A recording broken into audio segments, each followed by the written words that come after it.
कहर बरपाता हुआ बिपरजॉय तूफान। चक्रवाती तूफान बिपरजॉय तेजी से आगे बढ़ रहा है। मौसम विभाग ने जानकारी दी है कि चक्रवाती तूफान बिपरजॉय 5 किलोमीटर प्रति घंटे की रफ्तार के साथ उत्तर की ओर बढ़ रहा है। बिपरजॉय तूफान की तबाही को देखते हुए मौसम विभाग ने किया रेड अलर्ट जारी। सरकार सख्ते में 21,000 नाव को सुरक्षित किया गया।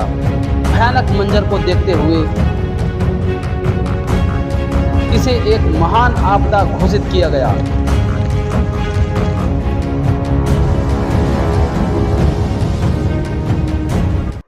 नमस्कार दोस्तों, मैं अतुल सिंह फ्रॉम शिक्षा एकेडमी कन्नौज।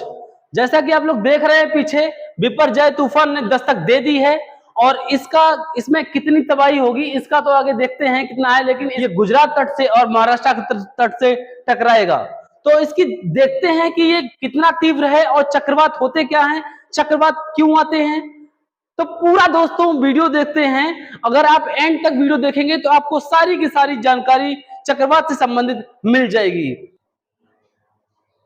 दोस्तों, बिपरजॉय तूफान ने भयानक तबाही मचाना शुरू कर दिया है और बिपरजॉय तूफान को आपने जब देखा होगा तो आपके मन में एक सवाल आया होगा, ये चक्रवात क्यों आते हैं, इनकी उत्पत्ति कैसे होती है और चक्रवात इतनी तबाही क्यों मचाते हैं।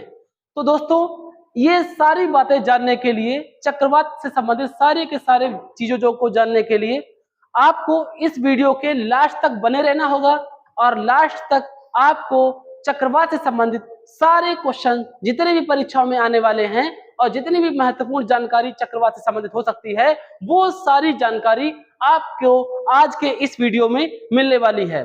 दोस्तों, जो चक्रवात जिसने दस्तक गुजरात में दे दी है, अभी कुछ ही समय में इसकी जो हवाएं हैं उनकी तीव्र गति स्टार्ट हो चुकी है। अभी वर्तमान समय में शाम का 4 बज रहा है। अगर शाम के 4 बजे की बात करें तो लगभग 100 किलोमीटर प्रति घंटा की चाल से हवाएं चल रही हैं, जिनकी गति आगे चल करके 165 किलोमीटर प्रति घंटा की चाल से होने का अनुमान है। ये बिपरजॉय तूफान का नामकरण किसने किया? ये जो अरब सागर में जो बिपरजॉय तूफान है, इसकी उत्पत्ति अरब सागर में हुई है और अरब सागर में इसकी उत्पत्ति होने के बाद में अब इसका नामकरण बांग्लादेश ने किया है। बिपरजॉय तूफान का नामकरण बांग्लादेश ने किया है, जिसका अर्थ होता है डिजास्टर। डिजास्टर का मतलब होता है आपदा। ठीक है, इसका नाम से ही पता चलता है कि ये भयानक तबाही और आपदा मचाने वाला है। इससे प्रभावित जो देश हैं, जो अरब सागर से जुड़े हुए देश हैं, जैसे यमन, ओमान, ईरान, जैसे कि मैप में देखने की बात करें तो हमें ज्यादा समझ आएगा। ये देखिए, ये कुछ इस तरीके से ये अरब सागर में ये बिपरजॉय तूफान उठा हुआ है और आप देख रहे होंगे बिपरजॉय तूफान को ये किस तरीके से ये इसने चक्करदार हवाओं को यानी कि चक्करदार बवंडर बनाना शुरू किया है। और जो इसका केंद्र बिंदु है, जिसको चक्रवात की आंख कहा जाता है, चक्षु कहा जाता है, ये इस टाइम पे इस स्थान पर पहुंच चुका है। अब ये गुजरात के इस तट से टकराने वाला है। जो बिपरजॉय तूफान है, इससे जो इधर के अरब सागर से संबंधित जितने भी देश हैं वो इससे प्रभावित रहने वाले हैं। अगर प्रभावित रहने वाली बात करें तो इससे सर्वाधिक जो प्रभाव है इसका वो पाकिस्तान और भारत में देखने को मिलेगा। अगर इसके अलावा की बात करें तो यहाँ पर Yemen, Oman, UAE, Iran, Pakistan, Bharat में इसका असर सर्वाधिक देखने को मिलेगा। ये जो दोस्तों चक्रवात है, चक्रवात की उत्पत्ति कैसे होती है, चक्रवात कितने प्रकार के होते हैं, चक्रवात का नामकरण कैसे होता है, ये सारी की सारी जानकारी को हम विस्तार पूर्वक देखने की शुरुआत करते हैं। तो बात करते हैं चक्रवात की। चक्रवात 2 प्रकार के होते हैं, शीतोष्ण कटिबंधीय चक्रवात और उष्ण कटिबंधीय चक्रवात। जब शीतोष्ण कटिबंधीय चक्रवात की बात करते हैं तो ये 30 से 35 डिग्री उत्तरी अक्षांश में और 30 से 35 डिग्री दक्षिणी अक्षांश में इनका विकास होता है। इनके मार्ग को झंझावत कहा जाता है और ये गोली आकार के या वी आकार के होते हैं। दोस्तों, मैं शीतोष्ण कटिबंधीय चक्रवात की जानकारी दे रहा था, फिर से सुन लीजिए। शीतोष्ण कटिबंधीय चक्रवात 30 से 35 डिग्री उत्तरी व दक्षिणी अक्षांशों में आते हैं। इनके मार्ग को झंझावत कहा जाता है। ये वी आकार के होते हैं, जिन्हें गोली चक्रवात भी कहा जाता है। अब बात करते हैं दूसरे चक्रवात के प्रकार की, जो कि होता है उष्ण कटिबंधीय चक्रवात। उष्णकटिबंधीय चक्रवात कर्क रेखा से मकर रेखा के मध्य में इनकी उत्पत्ति होती है। अब बात करते हैं भारत में चक्रवात की। तो भारत के चक्रवातों की अगर बात करें, भारत के चक्रवातों की अगर बात करें तो ये देखिए, ये भारत का, ये विश्व का मैप है, और विश्व के मैप की बात करें तो ये आपको भारत दिखाई दे रहा होगा। ये इस तरीके से ये भारत है, और भारत के पूर्व में बंगाल की खाड़ी पड़ती है और पश्चिम में अरब सागर पड़ता है। दोस्तों, जो भारत में चक्रवातों की जो उत्पत्ति होती है, या तो वो बंगाल की खाड़ी में होती है और या वो अरब सागर में होती है।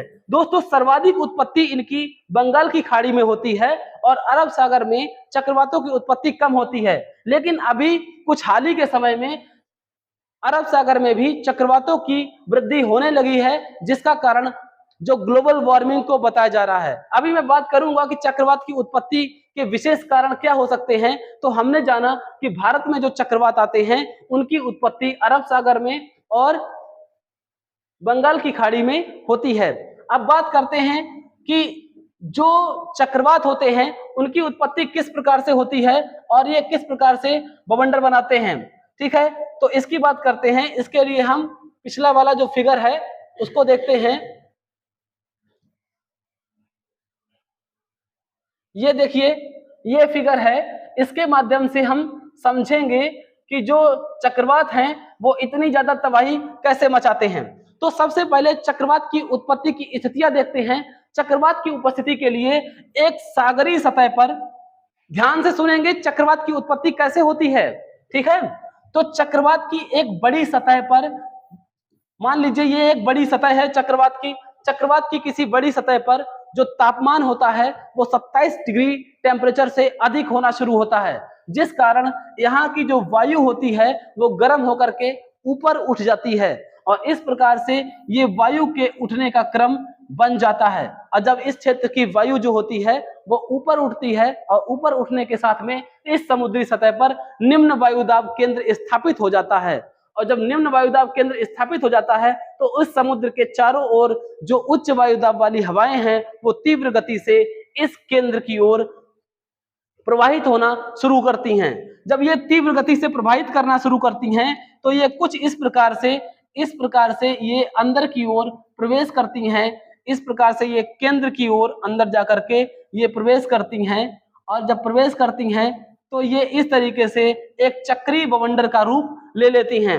और ये चक्रीय बवंडर जब पानी में आता है तो ये जल और वायु की गति बहुत तीव्र हो जाती है, जिसका असर समुद्र तटीय इलाकों में भयानक तबाही के रूप में देखने को मिलता है।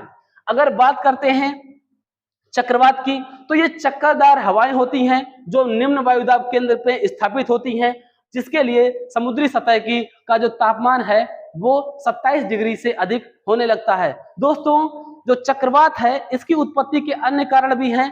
पहला कारण आपने देख लिया है कि समुद्री सतह का जो तापमान है वो 27 डिग्री से अधिक होना चाहिए। इस पर कोरियोलिस बल की उत्पत्ति के कारण भी चक्रवातों की उत्पत्ति होती है, और जब वायु में जो ऊर्ध्वाधर गति होती है, यानी कि नीचे से ऊपर और ऊपर से नीचे जाने की जो गति होती है, उसमें जब बदलाव होता है तो भी चक्रवातों की उत्पत्ति में इसको गति मिलती है। अगर बात करें समुद्री जल जो होता है, समुद्री जल में अगर विचलन होता है तो भी चक्रवातों की उत्पत्ति में ये सहायक होते हैं। ठीक है, तो बात करते हैं चक्रवात की। चक्रवात का जो ये बीच में केंद्र बिंदु है इसको चक्रवात की आंख कहा जाता है। आंख को चक्षु, यानी कि चक्रवात की आंख जिसे चक्षु कहा जाता है। चक्रवात की जो होने वाली वर्षा है, ठीक है, चक्रवात की जो होने वाली वर्षा है उसे फ्रंटल वर्षा कहते हैं। क्या कहते हैं? चक्रवात से जो होने वाली वर्षा होती है उसे फ्रंटल वर्षा कहते हैं। दोस्तों, चक्रवातों की जो गति होती है वो विश्व में अलग अलग प्रकार से होती है। अगर बात करें चक्रवातों की गति की, तो चक्रवातों की गति की बात करें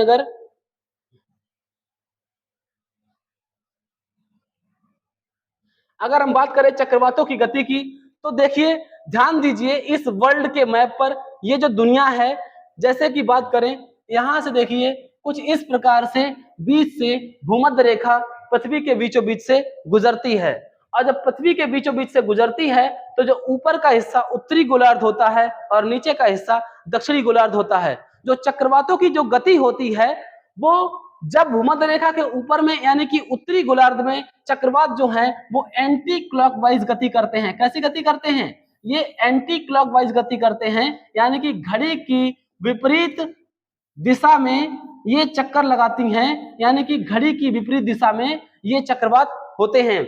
अगर यही चक्रवात दक्षिणी गोलार्ध में आते हैं तो इनकी गति घड़ी की सुई के अनुसार यानी कि क्लॉकवाइज इनकी गति होती है। अब इनकी गति जो है वो कुछ इस प्रकार से, ये देखिए इनकी जो गति है, ठीक है, इनकी जो गति है वो कुछ इस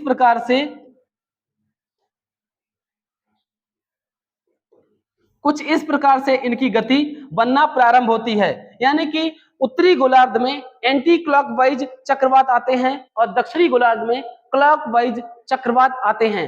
अब बात करते हैं चक्रवात के नामकरण की।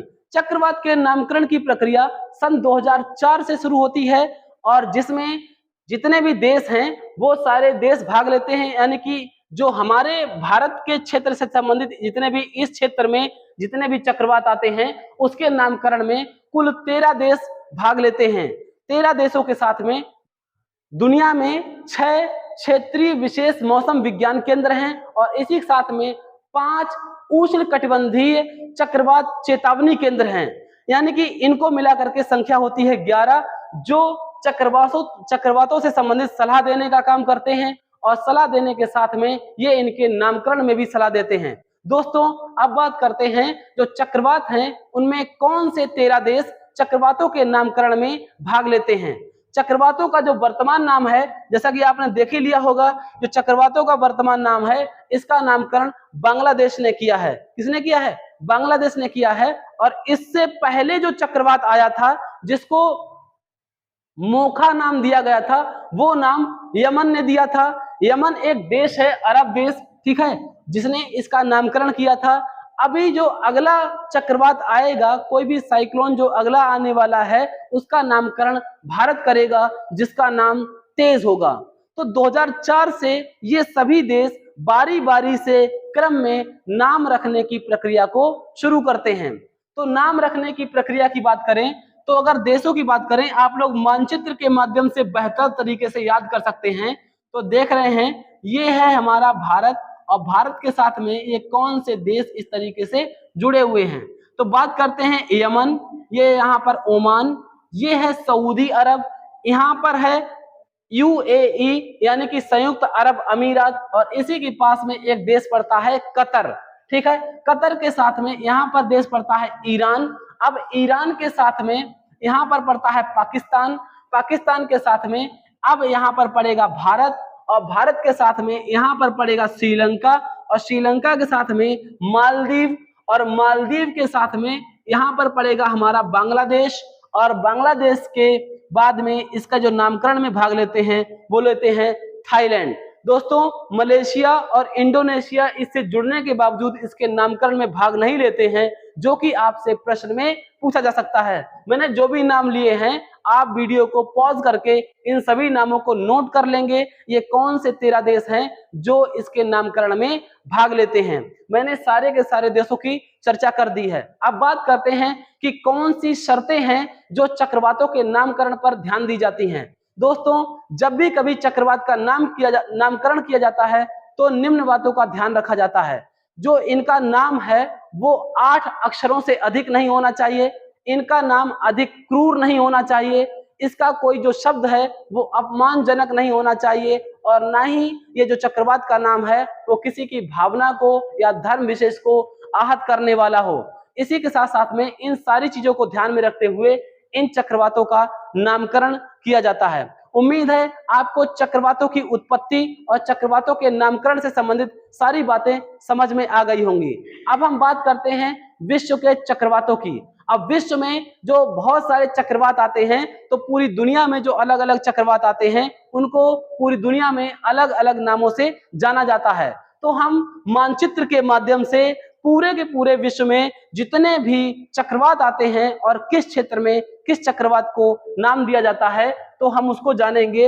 अगर जानने की बात करें सबसे पहले हम देखें ये है अमेरिका और जो अमेरिका के अमेरिका का जो स्थलीय क्षेत्र है, स्थलीय क्षेत्र में यानी कि अमेरिका के अंदर में जो चक्रवात आते हैं उन्हें ट्विस्टर कहा जाता है। क्या कहा जाता है? ट्विस्टर कहा जाता है। इसी के अलावा अगर बात करें जो अमेरिका के तटीय इलाके में जो चक्रवात आते हैं, दुनिया के सबसे खतरनाक चक्रवात होते हैं। चक्रवातों को जो अमेरिका के तटीय यानी कि किनारे, समुद्र के किनारे क्षेत्रों में जो चक्रवात आते हैं उन्हें टॉर्नेडो कहा जाता है। अब बात करते हैं, यहां पर पड़ता है कैरिबियन सागर। कैरिबियन सागर में जो चक्रवात आते हैं उन्हें हरिकेन चक्रवात कहा जाता है। क्या कहा जाता है? हरिकेन चक्रवात कहा जाता है। तो इन चक्रवातों का नाम आप विशेष ध्यान रखेंगे। एक नाम चक्रवातों का और भी है जो कि अमेरिका के ही है, उन्हें प्रभंजन कहा जाता है। क्या कहा जाता है?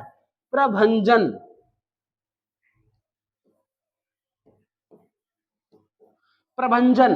तो ये चार नाम जो हैं वो अमेरिका यानी कि जो ये हरिकेन है ये तो कैरिबियन सागर संबंधित है, बाकी सारे के सारे चक्रवात अमेरिका से ही संबंधित हैं। अब बात करते हैं ऑस्ट्रेलिया की। अगर बात करें ऑस्ट्रेलिया की, ये जो ऑस्ट्रेलिया है इसके उत्तर पश्चिम की ओर जो चक्रवात आते हैं उनका नाम होता है विली विली।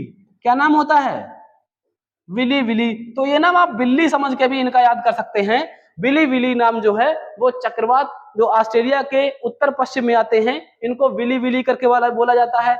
इसी के बाद में जो हिंद महासागर में चक्रवात आते हैं, ठीक है, यानी कि इंग्लिश में इनका नाम होता है साइक्लोन। और साइक्लोन जो है वो ग्रीक भाषा के साइक्लोस शब्द से बना है जिसका अर्थ होता है सांप की कुंडली।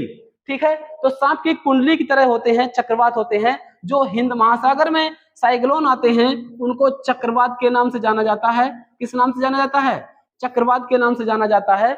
यही चक्रवात जब जापान सागर और चीन सागर में आते हैं, तो दक्षिणी चीन सागर और जापान सागर में जब आते हैं तो इन्हें टाइफून के नाम से जाना जाता है। किस नाम से जाना जाता है? टाइफून के नाम से जाना जाता है। ये सारे प्रश्न अलग अलग परीक्षाओं में पूछे जाते हैं। ये सारी की सारी चीजें आप लोग बहुत ध्यान रखेंगे और इनको आप एक नोट डाउन बना करके इनको याद कर लेंगे। अगर बात करते हैं चक्रवात की शक्ति को किससे नापा जाता है? चक्रवात की गति को किससे नापा जाता है? क्या चक्रवात की कोई स्केल होती है? तो हम इस पे भी चर्चा कर लेते हैं। चक्रवात की जो गति है वो नॉट की इकाई में नापी जाती है। किसमें नापी जाती है? चक्रवात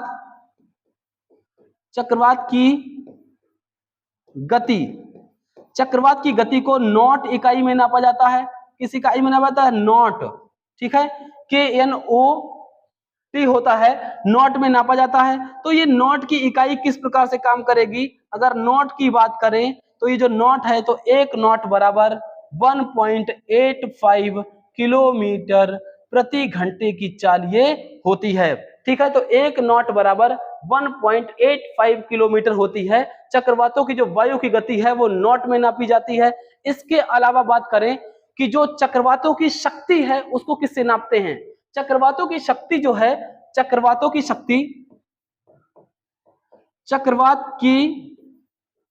शक्ति, ठीक है, चक्रवातों की जो शक्ति है वो टी स्केल द्वारा नापी जाती है। किसके द्वारा नापी जाती है?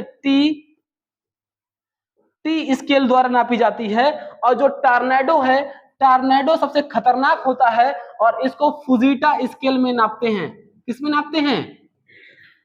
फुजीटा स्केल द्वारा इनको नापा जाता है।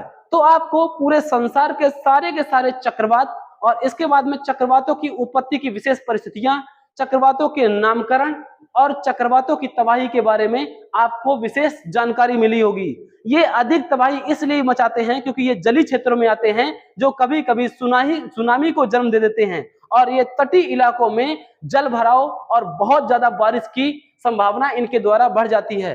चक्रवातों से जो वर्षा होती है उसे फ्रंटल वर्षा के नाम से जाना जाता है। तो उम्मीद है आपको ये लेक्चर अच्छा लगा होगा। इसी के साथ में ये सारा नोट डाउन बनाएंगे और हर परीक्षा के लिए मजबूती के साथ खड़े रहेंगे। हमसे कोई भी प्रश्न छूटना नहीं चाहिए, गलत नहीं होना चाहिए। और अगर आपको ये वीडियो अच्छा लगा हो तो इसको लाइक करें, सब्सक्राइब करें और अपने दोस्तों को शेयर करें। शिक्षा शिखर तक हमारा चैनल है जो कि सभी को शेयर करें। दोस्तों जय हिंद, जय भारत, थैंक्स टू ऑल। मिलते हैं अगले वीडियो में।